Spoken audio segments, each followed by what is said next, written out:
একটা আছে রাতে নখ কাটা ঠিক না, শুনছেন আপনারা? ভাঙা আয়না মুখ দেখা ঠিক না, ভাঙা প্লেটে খানা খাওয়া ঠিক না, রাতের বেলায় বা প্লেটের পানি বাহিরে ফেলানো ঠিক না। এসব ঠিক না ঠিক না ঠিক না যে বলছে, হাদিস কোরআনে কোথাও এটা নিষেধ করে না, কিন্তু এই ঠিক না আসলো কোত্থেকে?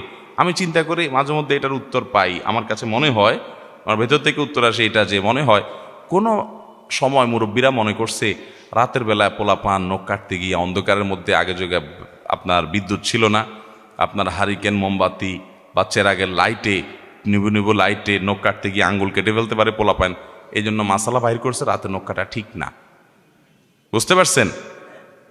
তারপরে যায় আপনার রাতে যদি পানি ফেলেতে যায়, তো এখন তো আর ফকফকা লাইট তখন ছিল না, অন্ধকার ছিল সব, দেখা গেল কেউ আসতেছে তার গায়ে পানি পড়তে পারে, এই জন্য একটা মাসালা বাইর করে দিল যে রাতে পানি ফেলানো ঠিক না।